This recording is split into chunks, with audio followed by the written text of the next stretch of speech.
So I got to ask, like, do you believe in ghosts? Like the white sheep ghost? Yeah. Nah, I believe in spirits. Spirits. I believe in spirits. I have never did no research on it. But Tales from a Crip, y'all. Y'all peep this out. My sister died. I was in the penitentiary. One of the worst feelings in the world. To get a phone call that you lost a loved one. I remember that phone call that I got that my sister was gone. I never had a bad feeling in the world. My sister was like one of my brothers to me. And that was my girl. Everywhere she went, she took Percy with her. Yeah. Everywhere she went, she moved out. Percy, you want to come stay with me? Yeah. I get to move out mama's house. Yeah, I'm coming. Where you stay at? And my mama asked me, well, Percy, where you going? I moved in with Charlotte. Oh, you want to stay? Oh, you finna go over there and stay with Charlotte? Yes, ma'am. Okay. Yeah. She grabbed out she got the hell out. Yeah. My sister, and I camped with my sister. I stayed with her. I was her bodyguard. I looked out for her. My sister had a stroke when she was a young child. And they said she'd never walk again. I nursed her back to walking. I used to walk my sister every day. And she had the little kick with her and get that little leg, get the right side of her body back working. I got her so well that she started back walking. I moved in with her. That was my baby. Fighting wise, if anybody fucked with my sister, Percy was running. And she would fight grown women. She was a fighter as a girl. Fine as a motherfucker, pretty. My sister was fine and pretty. Wore the little tight booty shorts and girls, and she would fight fast. And I never forget, she had a fight with one girl that was a grown lady named Nellie Mae. R.I.P. to both of them. My sister's dead now and Nellie Mae is gone. And Nellie Mae was arguing with my sister. I'll never forget, I was holding my cat. I rubbed it on my cat named Grady. And I was looking at them arguing. That girl was in my sister's face like, bitch, you ain't gonna do a motherfucking thing. And I took that cat and I threw it on him. And he stuck on her back. And she was like, oh, motherfucker. And she, I'm gonna beat your ass. She ran up there, my sister took off on her. Pat, pat, pat, pat, pat, pat. And then both of us, we like, damn. We got in the house, we shaking scared. Damn, we whooped Nellie Mae. Nellie Mae was a tough one. You know, when you got tough women, back in the days, y'all might not, and before y'all time, y'all might not know.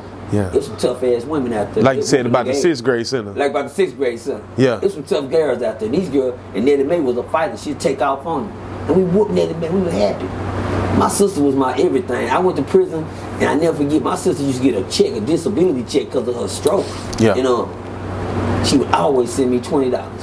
Every time my check came, she'd send me $20. Don't sound like much to y'all, but shit. In jail, when you're locked up and you ain't got nothing, $20 sound good. Yeah. See, you gonna spend that shit so wisely, you gonna spend every dollar gonna count you spend. You dig what I'm saying? And my sister never missed a payment. And I never forgot, I got that phone call in prison, they told me my sister was dead.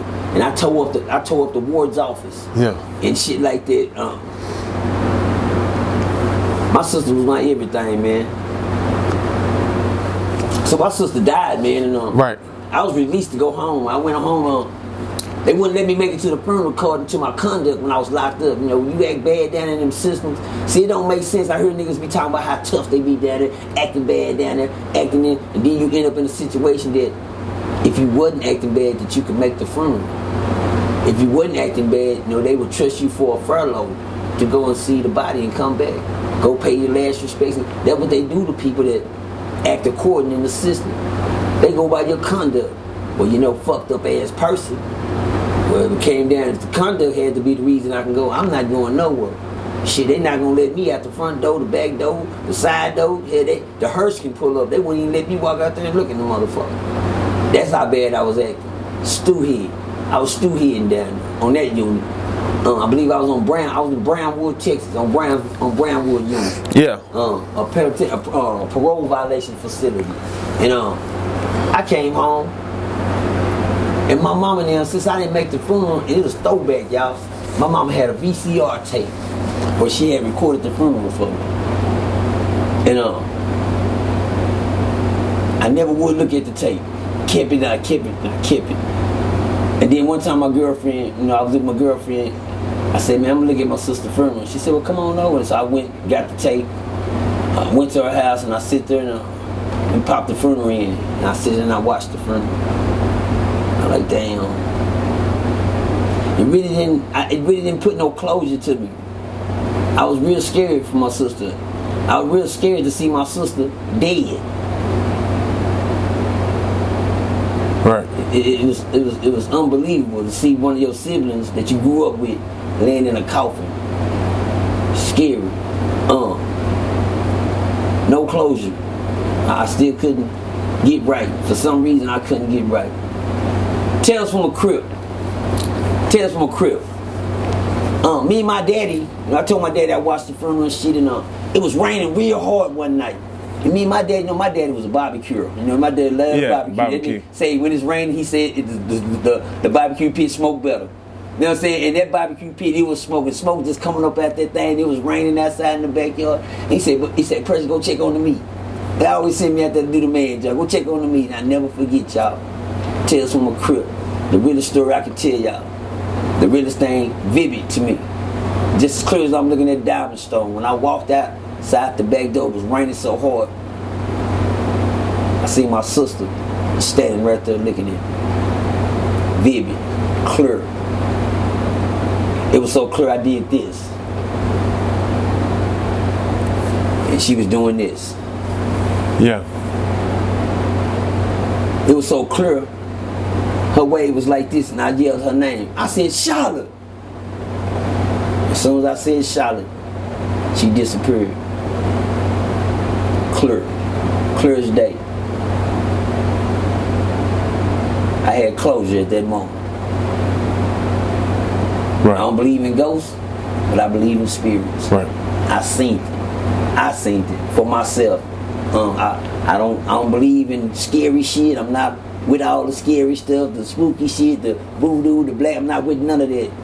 But that right there, I'll never forget it, and you can't take it from me. I seen her, and when I seen her, and she waved at me, and I'm telling y'all, it was so clear, it made me squinch my eyes and look to make it seem like and it made me call her name. I called her name. That's how clear I seen her standing there waving at me in the rain. Yeah. And she disappeared. It was so clear, hell, I wanted to go tell my daddy to come here. I started to go tell my daddy to come here, man. Come look at this, daddy. And she was gone. I was at peace. The closure set in. My sister all right. She good. Didn't look like she was mad about nothing. Didn't look like nothing was wrong. Better place she's probably in. I don't think I would have got to see her if she was in a bad place. You get what I'm saying? Right. And as far as ghosts go on my end, now my daddy motherfucking ass, he been fucking with me. He been fucking with me, and I get on his ass every time. My lighter can be sitting right there, and I be like, matter of fact, I'm not gonna lie to you, he do it regular. I'm not the superstitious. I'm not with all the funny shit. Ain't nothing crazy about Percy. I never had to go to a psych. All my screws are intact. My daddy fucks with me. You dig what I'm saying? Not in a scary way. He let me know he's watching. Yeah. Hell, even when I'm jacking off, I be thinking, now daddy don't be looking at that nigga over jacking off and shit. Don't back her beating the meat, nigga. I'm getting off and her fucking with me while I'm looking at my porn and doing my thing. You know what I'm saying? But I believe in it as far as that, man. It's Halloween time. You niggas get out there and check your candy. Make sure your kids don't eat no nails, no motherfucking tacks. Nigga ain't put a razor blade inside they corny dog or they candy apples. You know what I'm saying? Or nothing in they popcorn balls. Trick or treat. Don't be the treat. Be the treat. Balls. Yeah.